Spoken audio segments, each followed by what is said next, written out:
evening, everyone, and you're listening to another episode of Deathmatch Wrestle Podcast. It is now Tuesday night. Let's get right to it. Tonight we have on my show the baddest man alive, AaronWilliams, and we're going to talk about his match he's going to be at H20 December 22nd. And tomorrow night, IWA, I think. No, not this weekend, IWA and Rockstar Pro. Let's get right to it and see what he has to say. Tune in. You're listening to the Deathmatch Wrestle Podcast.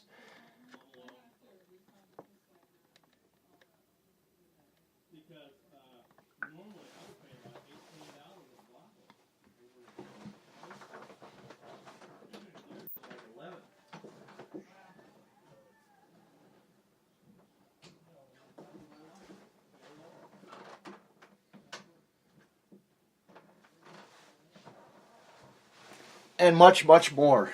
Stay tuned.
And good evening, AaronWilliams, and how are you tonight, man?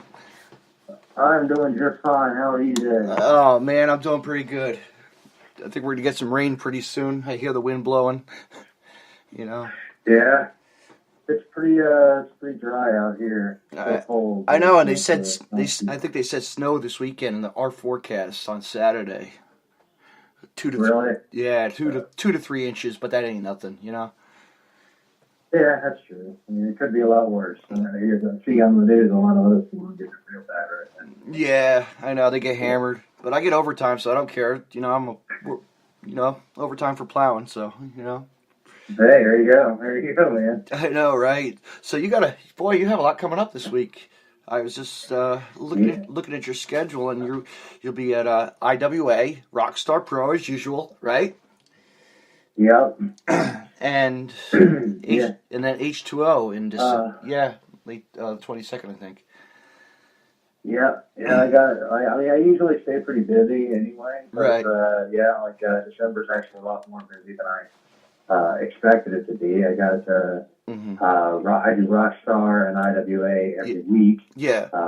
And then I think next week I have to go to a place in Pennsylvania, and then I obviously have H20 on the 22nd. So it's going to be a pretty busy December, but hey, nothing wrong with that. No, it keeps you busy, and that's what it is, you know. It's that time of the year, you know. You guys get booked, like, you know, good bookings, and it's like, all right, you know, it's time to go. Yeah, it's definitely good to be able to get decent bookings and this at the latter end of the year. Because, you know, those people don't really do a whole lot because of the holiday season and stuff. So it's definitely nice. It is, and you get my buddy there. I think you got one of my friends, Drew from the Road Home. He's a great guy.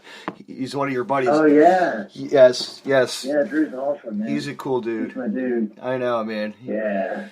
You know, give a big shout out to him tonight for finally getting you on here. Yeah. You know.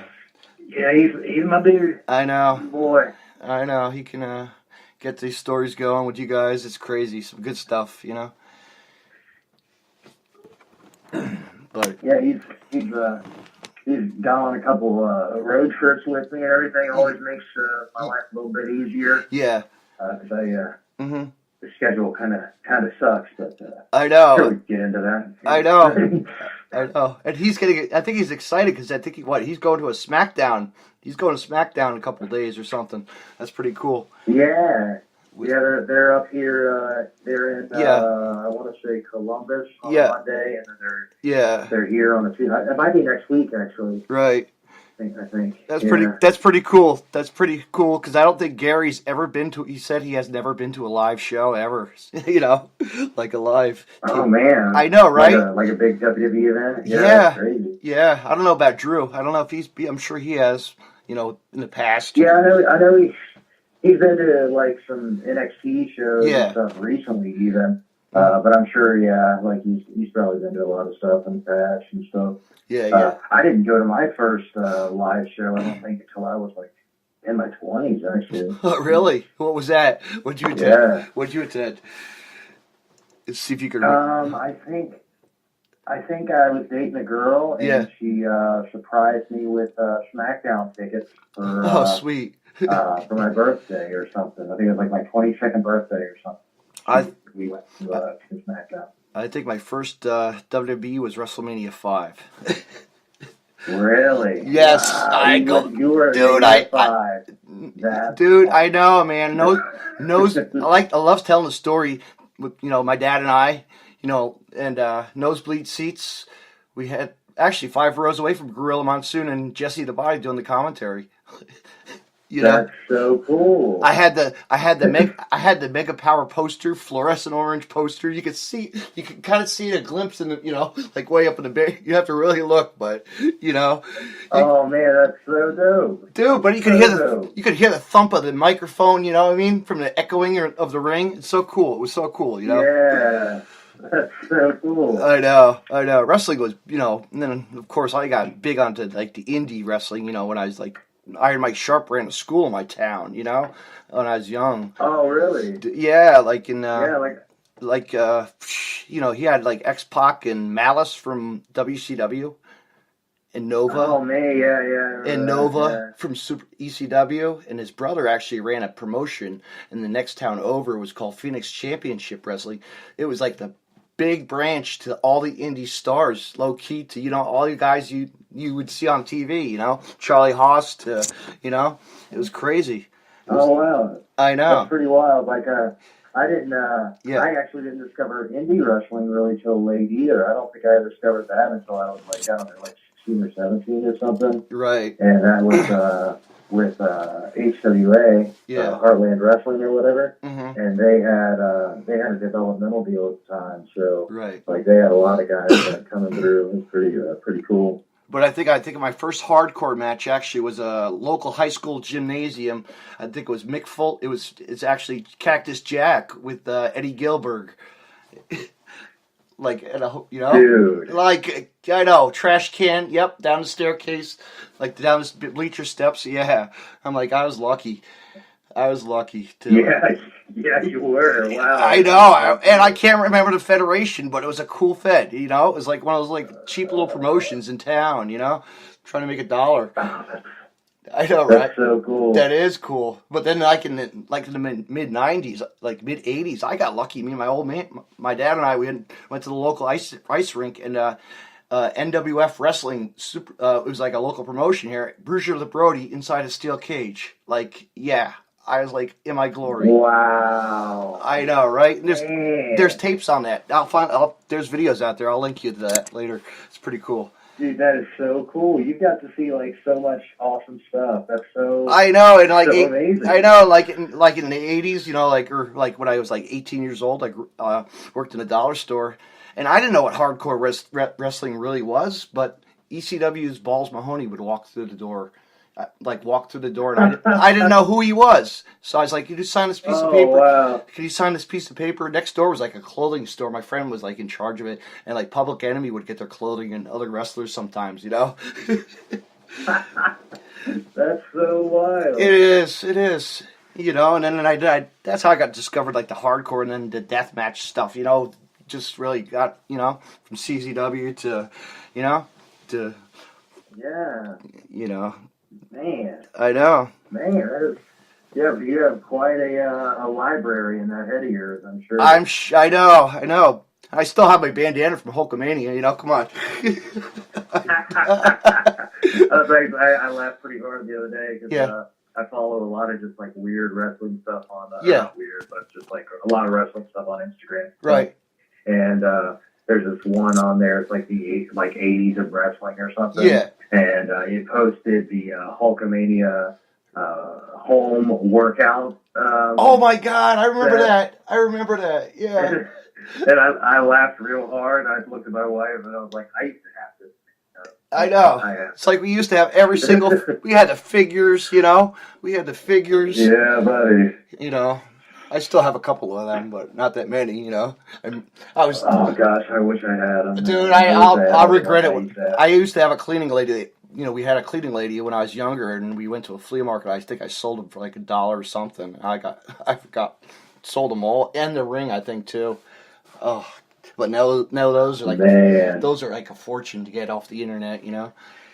Oh, I know, dude. Like I have a buddy who, when they started coming out with the classics figures and stuff, he would just go and buy them all. Mm-hmm. He'd just go and buy them all. So he had at one point in time, he had such a huge collection, and he just hung them on his wall that the entire room in his wall was just nothing but those figures.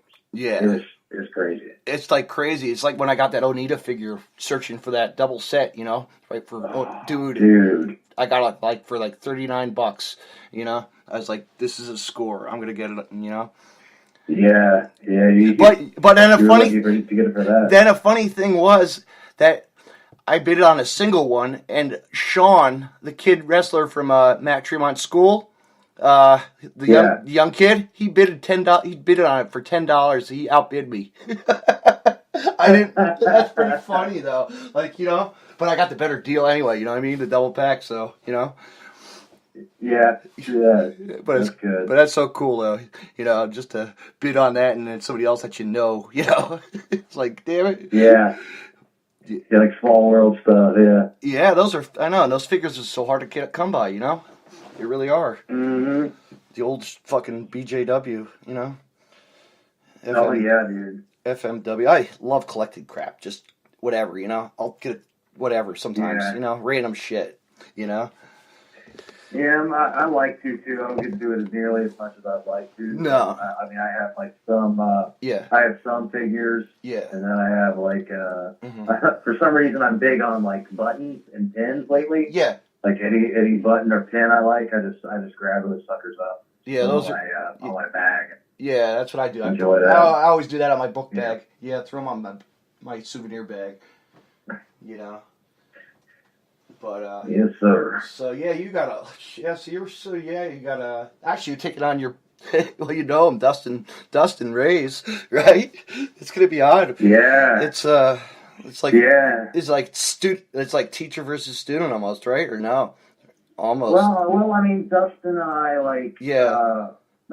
we're more like just we kind of came up at the same time in different areas. Like he's from Dayton, and I'm from Cincinnati. Yeah. So he came up with like Dave and Jake and guys like that. Yeah. And then I came up. I mean, I don't think anybody still wrestles that I came up with. So, no. But we kind of like started intertwining with each other. I guess somewhere around like I don't know, like 08 or something. Yeah. I love the name now. The Night Riders. You know, that fucking is awesome. You know. Yeah. Like I didn't start like because the Night Riders were just him and Alex. And Alex alone. Yeah. But then I kind of took it over. I kind of grafted into him. But Dustin and I have a pretty long history. Yeah. We've done